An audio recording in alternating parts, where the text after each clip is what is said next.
To sort of summarize why Kafkaesque becomes a stand-in for complicated and convoluted things, we can see that the cockroach just ends up wanting to become a bureaucrat and he just misses being a bureaucrat. There's a few other interpretations of the work if you read it, but it's just sort of this undaunting bureaucratic burden that often consumes modern society. Immigration is a burden, it is bureaucratic, and is overly complicated. We also have the word Byzantine. We can see this in a few different ways. This is, of course, related to the Byzantine Empire, the Second Roman Empire that was based out of Constantinople. It was an old society by the time it was even started, so if you're not too familiar, it was more or less founded by Constantine, who separated the empire into the east and to the west. The Eastern Empire in Byzantium ended up becoming the more successful and enduring one, the wealthier one, but it also inherited a lot of these sort of ancient customs and perspectives, and it became very bureaucratic and very complicated and sort of very mysterious for anybody who ever had to negotiate it to get anything done in Byzantium times. And so immigration is very similar. It's sort of mysterious, it's sort of archaic, it's sort of ancient, and it's really difficult to fully understand if you're an outsider. The author is an ethnographer and a lawyer working for the American Civil Liberties Union in New York for many years, working as an advocate for immigrants, Arab immigrants in particular. We have the idea of the ethnographer. So this person is a participant and an observer. They are participating in the legal process at these immigration courts, but they're also observing and trying to think outside of themselves and think outside of their own personal prerogatives. And this relates to one of the classic anthropologists, Bronislaw Malinowski. He went to the Trobriand Islands to the north of Australia during World War II. He was a Polish national, but at the time during World War One, excuse me, this was during World War One, Polish nationals were under the German rule, and this island, the Trobriands, was under Australian rule. And so the Australian government said, we can let you stay and do your research on the island, or you can come back and live in a concentration camp in Australia. And he's like, well, let me be an ethnographer and I'm going to hang out with the Trobriand Islanders for a few years. And he more or less was set adrift, separated from civilization, and forced to endure himself into this Polynesian culture. And so here we have just an image of him. You know, he's this sort of Polish British ethnographer in the 1910s, and he's working with this group of individuals who don't have electricity on their island and they don't really know much about the broader world. They know who Europeans are, but they're not necessarily traveling abroad or receiving a lot of visitors or anything like that. And so this is just one really good example of immersing yourself in a culture, trying to engage with it like the people of that culture would, but also trying to take a step back and seeing yourself outside of the culture as well, and seeing sort of some concerns and some conditions that exist outside the culture. Working in a framework as well, according to the author, most of the lawyers and the immigrants and the prosecutors and the police working in this immigration office were working within a framework, the limitations of a specific society. Most understood the limits of the law, even if they wanted to give immigrants the best chance possible. They understood that the law was limiting them. And from what it sounds like, it looks like there's not a lot of people who are like, yeah, let's punish every single immigrant. Doesn't sound like anybody working in the system wants to do that. Yet they understand that they're negotiating with this broader set of laws. People's lives are reduced to categories and problems, thinking about this state of exception. We have a biopolitical strategy to divide people. So there's good people and bad people. There's legal immigrants and illegal immigrants. There's citizens and non citizens. There's people from these countries versus people from those countries. And these all go back to how we want to dehumanize people and create this somewhat animalistic sense of organization where we are just dehumanizing people and giving them these labels associated with their race, their ethnicity, their gender. Both legal and illegal immigration have multiple legal causes, not just threats as well. And this is something that sort of punches holes in that argument of immigrants as threats. And then people sometimes choose to avoid the system for very conscious reasons. The idea of choosing to avoid the system is very important because people might see the system, the framework, as being completely unnegotiable. And so they have to work outside that framework. Labor and immigration as well for Saylor is pretty important. Here we have the idea of human rights. Are we thinking about national self-interest? Are we thinking about economic viability of the current nation? Or are we thinking about human rights in the ways that our society accepts people from abroad and allows them to integrate into our society and develop into a different type of future? And this is a big economic debate. So here we have these boundaries, these social and these economic boundaries, really blurring at times and not necessarily being either or, but sometimes being one in the same. So this brings me to the article Smart Borders or Humane World. It's actually not an article. It's by the Open Society Foundation. If you're familiar with George Soros, he's sort of the Elon Musk of the left. He's a billionaire that supports democratic causes, just like Trump is a billionaire that supports Republican causes.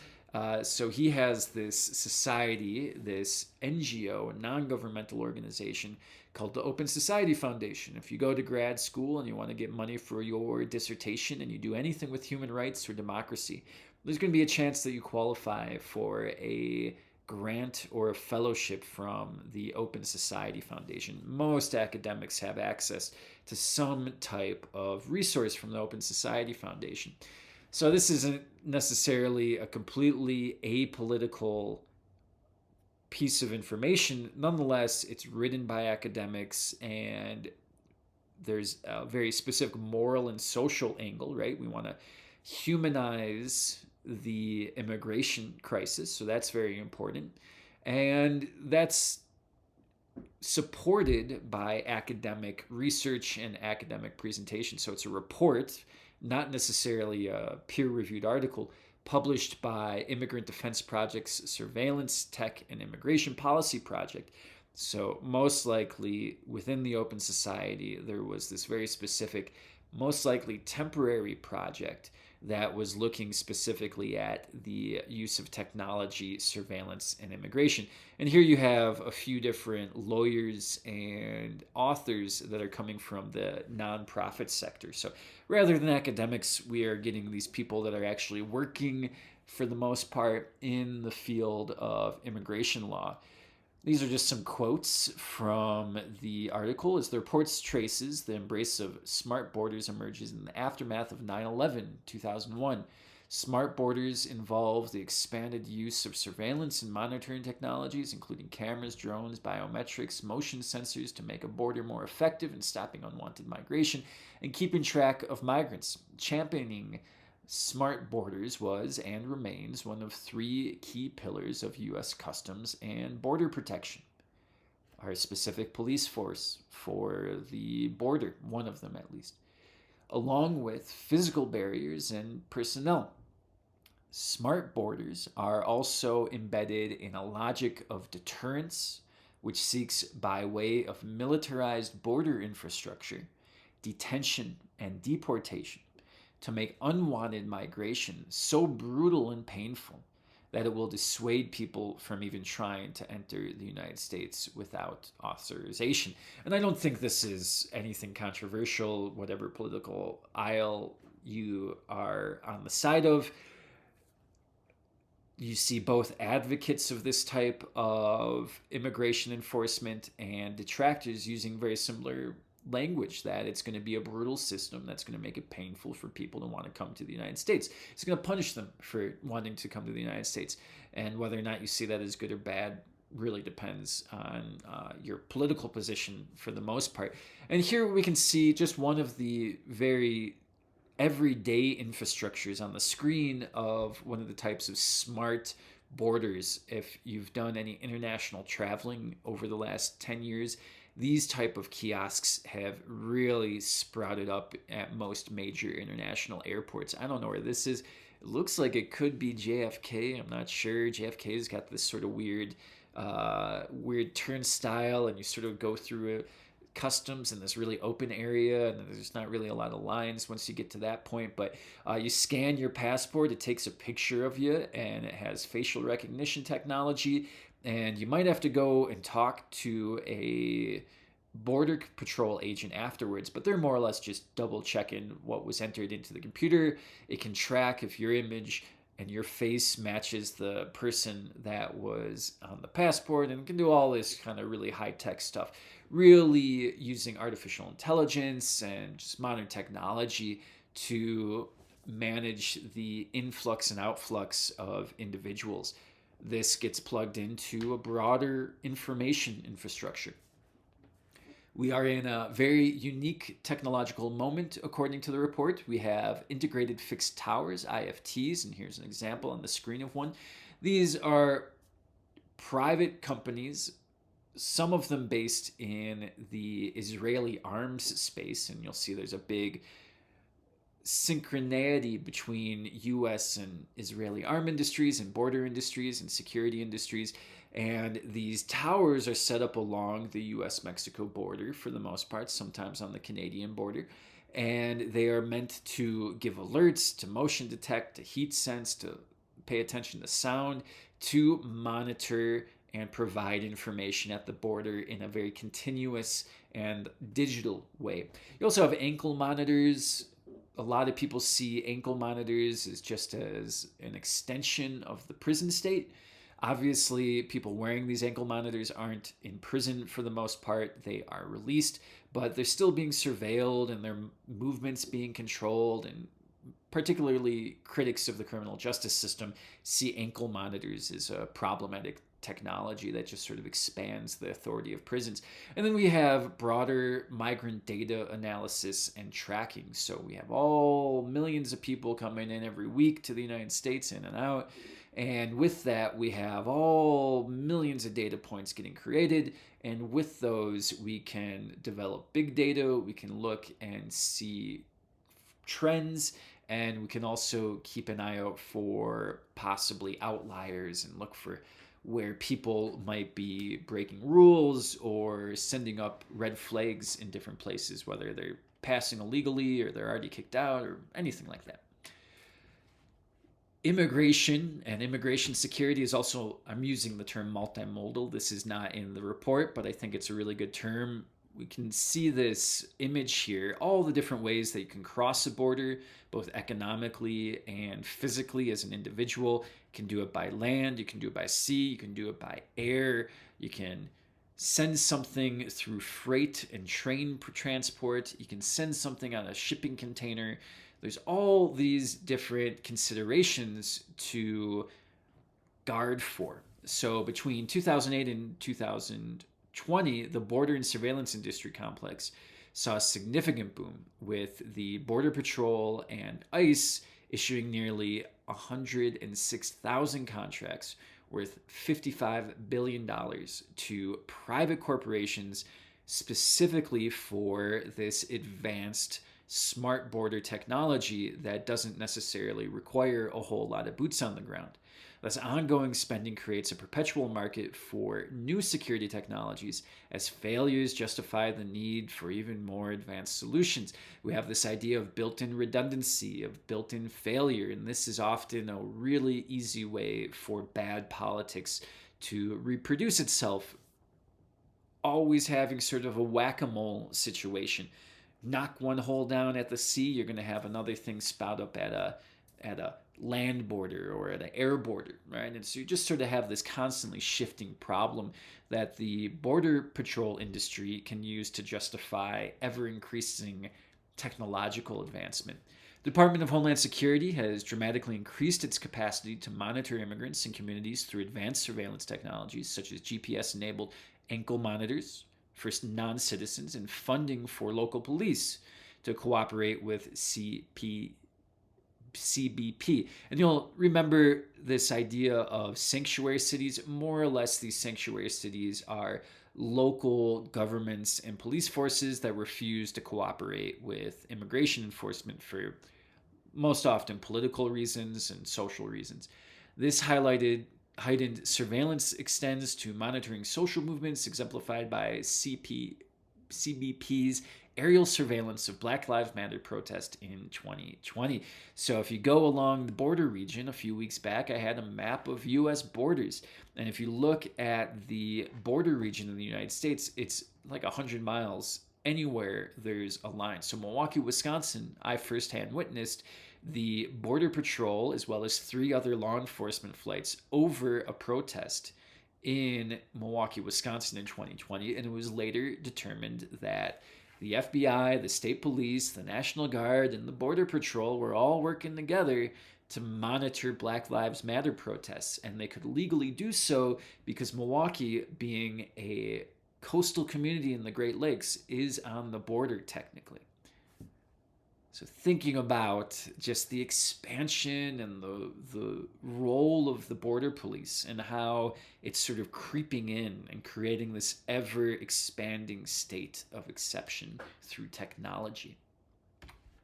If you don't know how Homeland Security is structured, this is one specific map. You can see Homeland Security Deputy Secretary, often the most important law enforcement officer in the United States. They control the FBI, the training of all local officers. They control the CIA. They control the Office of the General Counsel, the General Inspector, internal analysis of the government. They also, and this is if we go down to, let's count this 1, 2, 3, 4, 5. Line number 5, we can see U.S. and Immigration Customs Enforcement, U.S. Customs and Border Protection, U.S. Citizenship and Immigration Services, Federal Emergency Management Agency. So we have this in sort of a tier of important immigration services here, a tier above.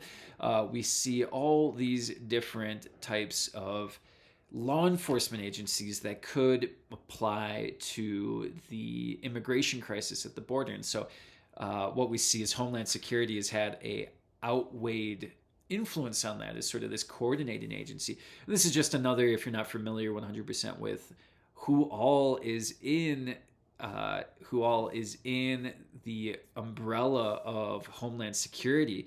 You have Border Patrol, and this is just saying it a little differently than the previous one, the name of the agency versus the force, the marshal force or the security force that's in control. So we have FEMA, we have ICE, we have the TSA that you go through the airport, we got the Coast Guard, we got Citizenship Service, we got the U.S. Secret Service, which has been expanding a lot more in terms of law enforcement potential because it's closely related to the president, and you can see that they're cooperating a lot with these immigration enforcements. And then you have these more soft skills. So they're not necessarily going out and arresting people, but they're providing different types of logistical and informatics support. So countering weapons of mass destruction, they're going out and they're looking at weapons facilities. You have the law enforcement training centers. You have intelligence and analysis, so collecting data and organizing data. And you also have science and technology directorate. So this idea of developing technology and protecting domestic technology is a Homeland Security potential, something that's very much in line with the new types of technology that are getting developed in the Border Patrol industry. Trump also practices something called zero tolerance. This is a broad term, but applying this to policing, we can see that any border crossing is going to be considered illegal and held to the strictest letter of the law. Especially in 2017, we see a lot of controversy about Trump applying this to separate parents from their children. And this was more or less a way to punish the family for the errors of the parents, and the children would be punished as well, being sent to jail and removed from their parents. And zero tolerance has a bunch of different applications. We can see it's sort of a big political hockey puck in the United States. At state level politics, we have a bunch of states that have zero tolerance per se laws, so they are more or less not called zero tolerance, but they have the effect of, if you have any type of drug in your body, you are considered to be impaired. So if you have any evidence of, so I think, we're in Colorado, you smoke a joint in Colorado, completely legal in Colorado, that stays in your system for a month. So you might not be intoxicated, but you have that circulating through your system. If you commit a crime, you get drug tested, and you have that evidence in your system, you are very likely to be considered impaired, even though you weren't under the psychotropic influences of the drug itself. And then you have concentration limits, so enforced with driving specifically, and other types of sort of these reckless types of behavior that you could get into. So we have zero tolerance when it comes to drug use. We have zero tolerance when it comes to theft and basic petty laws. And we also have zero tolerance when it comes to borders. And this has had some pretty controversial consequences. The maiming and killing of large numbers of border crossers has more or less stayed at about 355 deaths per year between 1998 and 2019, according to the article, or about 1 death per day over a 22-year period. And you can see here, this is just a normal or a more updated, different time frame, I should say, a different time frame of a similar type of argument. You see that border deaths sort of spike in 2012 and 2013, and they go down a great deal going into 2021. So we might be able to say that these stricter border policies have some positive effect on the number of deaths that are occurring. But along the Mexican border we see deaths on the rise, and this is sort of cut off. So this is a really bad graphic. I think it's very deceptive, but we see that deaths in I think this was taken in 2022. So we see the record low deaths in the first year of the Biden presidency.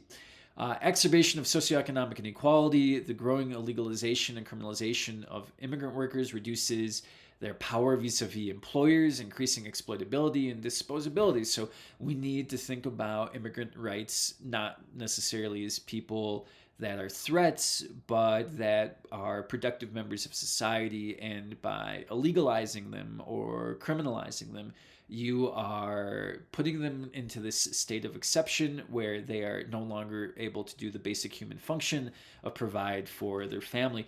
And, I don't know how good this is really, this argument here, because I found this one argument created by Harvard University and Wall Street Journal study here. And if you look between 1994 and 2014, we see that the employment rate of illegal immigrants, how they're called, undocumented migrants, sometimes called, sort of parallels the broader employment rate among the broader population, the rise and fall that is. But if you also look at the native born population versus the illegal immigrant population, the illegal immigrant population employment rate is always percentages higher than the legal migrant and the native born people. So we have this theoretical idea that we are criminalizing immigrants, and it reduces their employability and increases their exploitability. But then we got this data that contradicts that. So I'm curious, I just sort of found this contradicting data, and I want to see if this argument really pans out. Maybe this piece of data doesn't support it that much. Through a series of executive orders, the Biden administration quickly terminated the most highly publicized and odious components of the Trump administration's immigration and border policy agenda. The executive orders include an end to the Muslim ban, the zero tolerance policy that led to the separation of children and their parents, and the construction of the southern border wall, both through technology and through concrete. And here we have just an idea of separation that's presented in the article or in the report. We have worker insecurity, looming threat of deportation, creating security, ICE raids, and interior policing also make people more fearful. We have mass detentions. Think about that concentration camp, the state of exception, and the criminalizing of all migration just makes it so this whole process can work. At the boundary, we see migrant deaths. We see the presence of surveillance technology, and we can ask how that works. We can look at family separation, this biopolitical biometric collection, people getting like eye photographs taken, fingerprints, and all that kind of stuff. And then we can see the restriction of asylum. So even if there's like this sort of very recognizable need for people to come to the United States as political refugees, particularly if they were allies of the United States and help the United States do something in a foreign land and they might become refugees, even that is going around. And what are some of the consequences outside US borders? We see asymmetrical intergovernment agreements to police migration. That means unequal relationships between different international governments. Regarding migration, we see risk-based intelligence gathering, so looking specifically at other types of foreign immigration data, and we've been looking at that throughout the semester. And then we see more training programs that are specifically assigned to this idea of training immigrants and immigration officials in non-US countries. The accumulation of deterrence-based cruelty was particularly evident during the Trump administration, according to the authors, with policies such as metering and the migration protection protocols highlighting the harsh measures implemented to deter migration. Since the 1980s, the role of detention in immigration enforcement has dramatically increased. Normally, you would just get turned around and sent back. The daily average of individuals in detention rising from 7,000 in the mid-90s to 40,000 a day. Population is not that much larger. The growth was fueled by the Obama administration's policies first, including the introduction of no bond and high bond policies and the reintroduction of family detention aimed at deterring illegal crossings. So one of the big arguments by Trump was, I'm just continuing Obama's policies. Obama sort of did a light version of the family separation policy, and then Trump was like, oh, that's what we're doing. We're going to do it. And so it became very controversial, but very true Democrats and Republicans both supported this strategy at one point. ICE raids, a key element of interior policing. So going into like factories and farms and just rounding up anybody who doesn't have their papers, have also played a significant role in deterrence, supported by Department of Homeland Security strategic plan to remove all removable aliens, and the collaboration with local police through programs like Secure Communities. Over the course of years, the focus of these operations has shifted across administrations, with varying definitions of threats to national security that justified the policing of non-citizens. So these things change, but we can see the idea of not just the border, but increasing the presence of police within the border as well. The George W. Bush administration, so 2001 to 2009, targeted Muslim non-citizens and undocumented individuals, while the Obama administration expanded the definition of threats to include criminal aliens and recent border crossers, further involving local police and immigration control. Trump's administration intensified these efforts, leveraging Department of Homeland Security to target a broader range of individuals under a xenophobic agenda, with significant investments in surveillance technologies facilitating these operations. So we see a very specific history, and everyone's got their hands dirty. We can see the budgets of the Border Patrol rise in correlation to the detained population that exists at the border. So Customs and Border Protection, as well as Immigration and Customs Enforcement, so ICE versus the Border Patrol itself. So we have the interior, and the border force is up 2,000% since 2003. Government contracts now total $51.1 billion, according to the report. This is a significant amount of money that rivals most law enforcement agencies in the U.S. government. Top border security companies include some not well known companies like CoreCivic, G4S, but you also have IBM, Lockheed Martin, Northrop Grumman making these very specific border technologies that are being used to fly above the border and surveil the border. You can see that the campaign contributions from these companies were almost or in excess of 40 million to both Democrats and Republicans, and this is 10 million in 2020 electoral cycle to members of strategic legislative committees as well. So we see that there is this specific lobbying, right? So these border patrol people have specific lobbying powers. And then there's been a revolving door. 4 Customs and Border Protection commissioners went on to Homeland Security corporations or consulting companies after leaving the government. They go and they maybe make $200,000 to $300,000 a year, being a cabinet level position, and then they go and retire and maybe make millions of dollars a year working as lobbyists for these private companies that are providing technologies. There's this broader web of surveillance, predator drones, data analysis, ankle shackles, Clear database. So Clear, if you're familiar with going through the airport, cloud services, managing all these data, Heart database, not exactly sure what that is. Other database, remote surveillance facilities, and then you have the Elbit integrated fixed towers. So all those unmanned digital towers, smart towers that follow the border. So a huge number of companies with very specific roles to play in this development of technology. Comparing the use of walls, the world is increasingly unequal. The richest 1% own more than 43% of the wealth, so this is an economic boundary, while the bottom 50% own just 1% of it. And if we look at the flow of immigrants to the United States, how people traverse the border, most are coming from Mexico, Honduras, and Haiti come to the United States. But then if you compare, once again, and we know this from the Ai Weiwei book, African and Middle Eastern refugees are far more common coming to the European Union. And we can see that the historic CO2 emissions as percentage of global total, we can see that there's 25% in the US, European Union, 22%, the rest of the world, the rest. And as we see, what we're looking here, and this is sort of a interesting way to see it, is that these boundaries predict wealth inequality.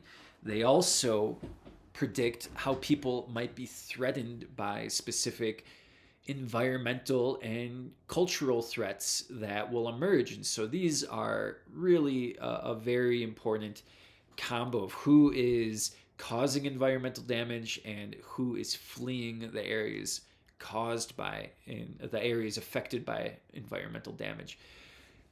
Just wanted to introduce this term, science and technology studies. I had this presentation I put together where I presented a science and technology studies program in prisons. Science technology studies is a very specific field of social science. You can go get a BA, a master's, or a PhD in the social sciences of science and technology, going and studying the socio-legal and socio-technical systems that exist within things like laboratories.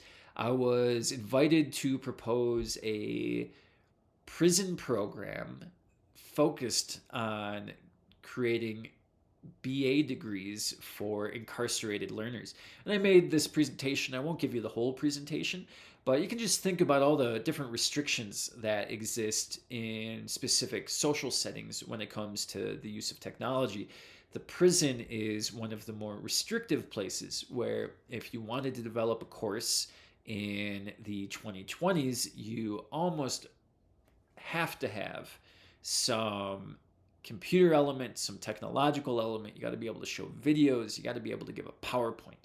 And in prisons, this is incredibly difficult because a lot of prisons do not like bringing in technology from the outside. They don't like having access to technology for prisoners, and they definitely don't like having access to the internet for a lot of incarcerated people. So there's sort of all these different questions, right? These people who are being siphoned off, and excluded from these technological phenomenon are then being asked to study it.